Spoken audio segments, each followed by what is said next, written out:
Le représentant légal de M. Zelelin auprès du gouvernement mexicain et du peuple mexicain, en l'occurrence, je veux parler de l'ambassadeur de M.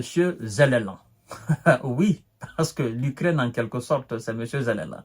Donc, l'ambassadeur de l'Ukraine auprès du gouvernement mexicain demande tout simplement l'impossible au gouvernement mexicain.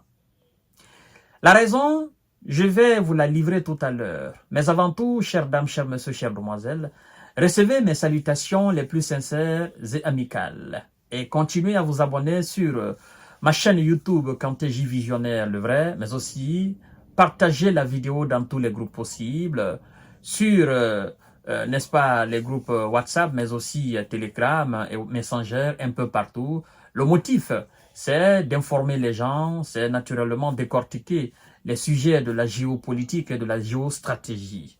Évidemment, activez aussi la cloche de notification pour ne plus rater mes émissions. L'activation de la cloche de notification vous permet naturellement d'avoir mes émissions instantanément. Dès que je les poste, vous les avez.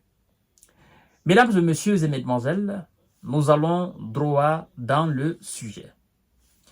Claudia Sheinbaum, cette dame qui est juste là, j'ai mis sa photo là, Claudia Sheinbaum, elle était la candidate de la gauche mexicaine. Et c'est elle qui a remporté cette bataille présidentielle haut la main. Largement, elle a dominé sa rivale. Mesdames et messieurs, c'est alors quelque chose d'inédit. Parce que depuis que le Mexique est Mexique, c'est la première fois dans l'histoire du Mexique qu'une femme devienne alors présidente. Son investiture, c'est le 1er octobre, là, si je ne fais pas erreur. Alors, vous savez que de tels mouvements, naturellement, le pays a envie d'inviter les hommes forts de notre planète. Et effectivement, les responsables des États-Unis seront invités, les responsables aussi de l'Europe seront invités. Effectivement, la dame et ses partenaires souhaiteraient avoir M. Vladimir Poutine le jour de son investiture. Ouais, ça fait quand même des grands noms.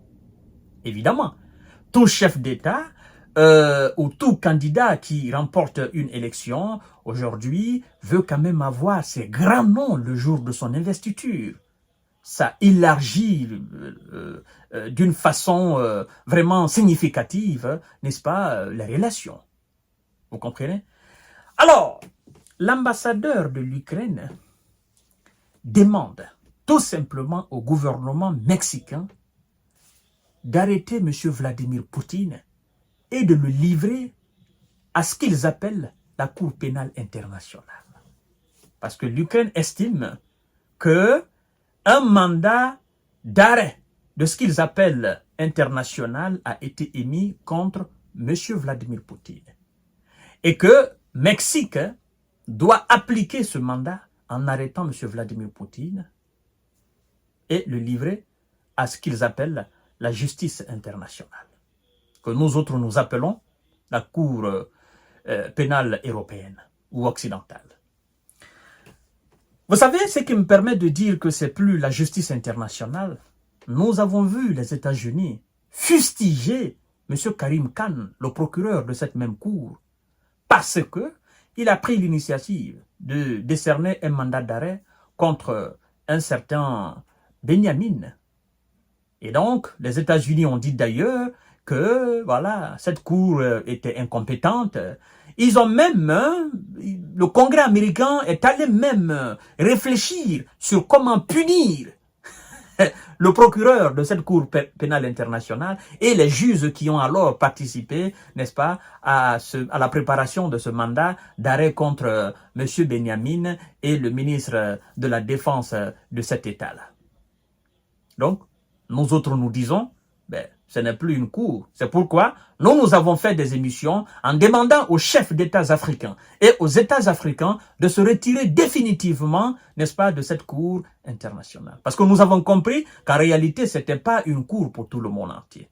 Et d'ailleurs, vous devez savoir qu'à ce propos, Quand je dis que ce n'est pas une cour qui est pour tout le monde, il y a des nations qui ne reconnaissent pas la compétence ou les compétences de cette soi-disant Cour pénale internationale. Notamment, je veux parler de la Russie, je veux parler des États-Unis qui ne reconnaissent pas la compétence de cette Cour. L'Israël ne reconnaît pas la compétence de cette Cour. Il y a un certain nombre de pays comme ça qui ne reconnaissent pas la compétence ou les compétences de cette Cour. Ce qui a d'ailleurs justifié la non-arrestation des responsables américains, je veux parler des chefs d'État des visas qui ont commis des exactions à travers le monde, notamment le cas de l'Irak et tant d'autres.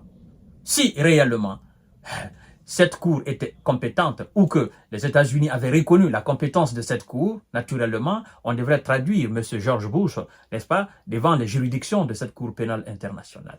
Évidemment, on devrait aussi traduire M.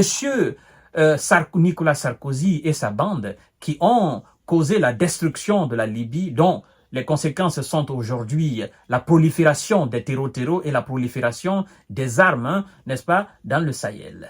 On devrait arrêter M. Sarkozy et sa bande. Tel n'a pas été le cas.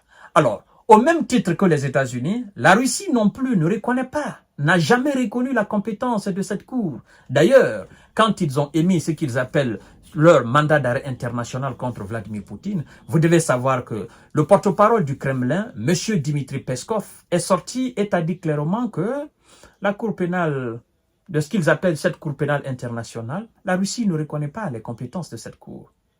Et à ce propos, vous devez savoir que la Russie a créé sa propre Cour pénale internationale. Je l'ai dit quand M. Karim Khan a émis ce mandat, j'ai dit M. Karim Khan, faites très attention, parce que la Russie est capable de créer sa propre Cour internationale et émettre aussi un mandat d'arrêt contre vous et un certain nombre de juges de cette même Cour. Ce qui a été fait, les gens m'ont donné raison. Ils ont dit, mais J. Visionnaire, vous l'avez vu avant que la Russie ne le fasse.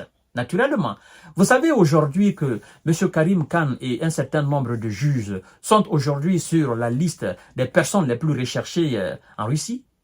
Naturellement, il y a aussi M. Barack Obama et plus de 500 responsables américains qui sont sur la liste des personnes les plus recherchées, n'est-ce pas en Russie.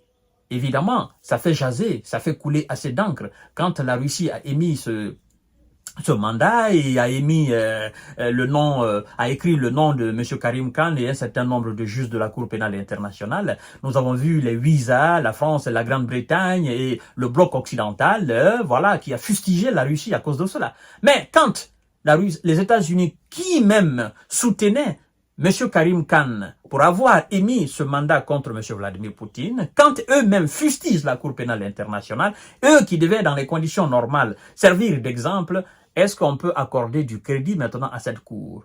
Nous autres, nous disons non.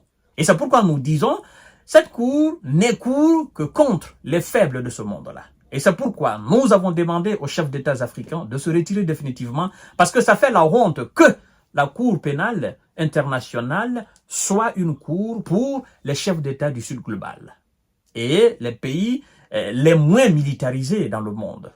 Vous comprenez? Alors, c'est pourquoi je dis tout simplement que M. Zelensky et ses hommes demandent de l'impossible au gouvernement mexicain.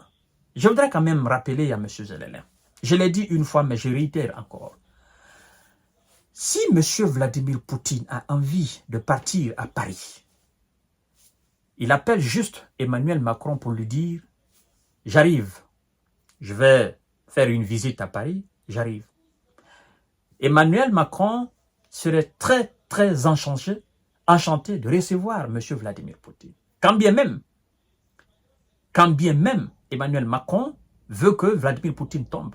Et donc, Poutine peut rentrer en Paris, ressortir à Paris, sans que personne ne l'ose l'arrêter. La Haye, ça se trouve au niveau du Pays-Bas. Naturellement, Vladimir Poutine peut aujourd'hui appeler le Premier ministre des Pays-Bas pour lui dire « Je vais vous rendre visite, donc préparez-vous ». Il vient Pays-Bas, qui est censé arrêter, puis il retourne. C'est pour dire quoi? C'est pour dire que ce monsieur, il peut se rendre partout sur cette planète Terre, partout. Personne ne peut l'arrêter. Vous savez, le porte-parole du Kremlin a dit que toute personne qui tenterait quoi que ce soit, arrestation quoi, ce serait une déclaration directe, déclaration de guerre directe contre la Russie. Vous l'avez d'ailleurs vu. Ce sont les autorités sud-africaines qui ont alors pris l'initiative de garder M. Vladimir Poutine en Russie pour ne pas qu'il y ait d'autres incidents en Afrique du Sud, lors de ce sommet des BRICS en Afrique du Sud. Donc, voilà un peu, mesdames et messieurs, c'est comme si c'est du vent qui passait. Si la dame et, n'est-ce pas, les nouvelles autorités mexicaines ont envie d'inviter M. Vladimir Poutine, ils vont l'inviter. Il viendra assister à l'investiture de cette dame, puis il retournera dans son pays. Personne n'y fera quelque chose, parce que personne n'ose, parce que la Russie ne reconnaît pas les compétences de la Cour pénale internationale. Point barre. Au même titre que les États-Unis et bon nombre de pays sur cette planète Terre. C'est ce que je voulais décortiquer, mesdames et messieurs. Partagez la vidéo dans tous les groupes possibles. À tout à l'heure pour notre série d'informations de décortiquage. Merci beaucoup.